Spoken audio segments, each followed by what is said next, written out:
Bonjour, chers choisis de Jésus.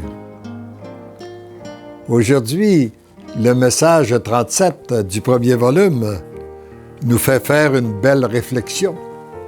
Ou bien, la sagesse réussit à purifier les cœurs, ou bien c'est la souffrance sous toutes ses formes qui s'en charge. Alors, je débute par la prière que j'avais faite ce matin-là. Merci Seigneur Jésus pour le flot d'amour que j'ai ressenti hier et que je ressens encore cette nuit.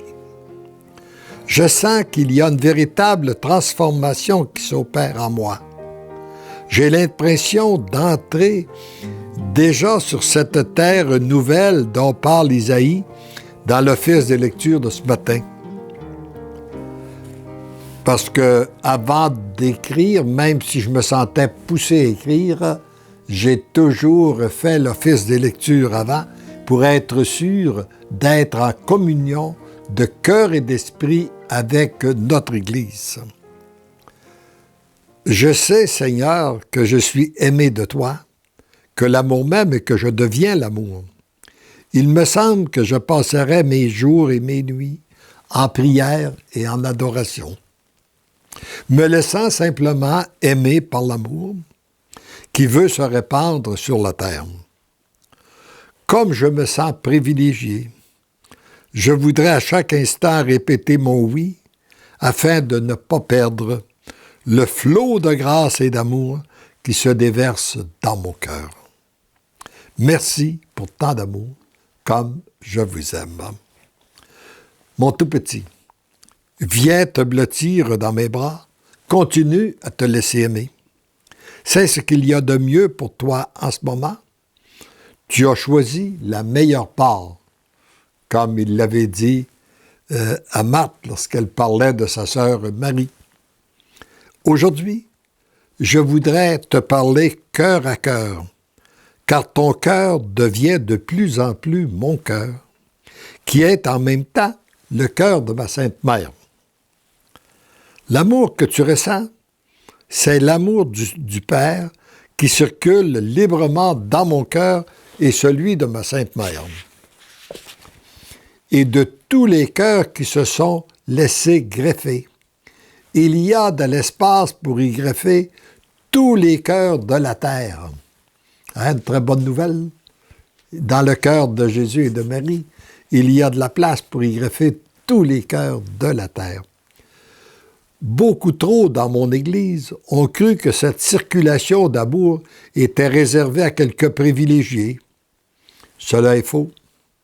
Comme j'aimerais sonner de la trompette, la faire résonner aux quatre coins de la terre et dire à tous, individuellement et collectivement, jour et nuit, que mon cœur est celui de mon Père, il y a de la place pour tous, sans exception. Venez, venez, venez, laissez-vous aimer. Le temps presse de vous laisser purifier au feu de mon amour. Sinon, vous serez purifiés à travers le feu des tribulations. Je vous aime, j'ai donné ma vie pour vous. Je ne veux pas vous voir souffrir. Je vous veux tous heureux. Moi, je porte en moi le trop-plein de l'amour du Père. Et sa décision est irrévocable. Son amour va circuler sur la terre comme au ciel. Il est important qu'on se convainque de ça. Le Père l'a dit, ça fait 2000 ans qu'on lui demande, le temps est arrivé, son amour va circuler sur la terre comme au ciel. Mais nous savons que pour que son amour circule, il faut que les cœurs soient purs.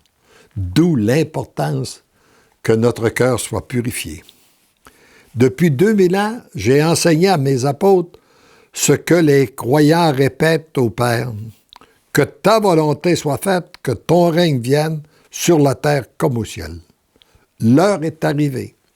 Heureux êtes-vous, enfants de la terre, d'entrer dans cette terre nouvelle en ce moment. Il dit bien là, pas dans 1 an, pas dans 5 ans, pas dans 10 ans, en ce moment. Comprenez que rien d'impur ne peut y demeurer. La purification est commencée et cela va se parachever, ou bien elle s'opère par l'amour, qui passe à travers les cœurs qui donnent leur oui, ou bien elle va se faire à travers les souffrances de toutes sortes. Je t'ai déjà interpellé très fort par le biais d'un tout petit qui te faisait cette réflexion. Ce que la sagesse ne réussit pas à m'enseigner, la souffrance s'en charge. Je la répète, hein? Je pense qu'il est important. Ce que la sagesse ne réussit pas à m'enseigner, la souffrance s'en charge.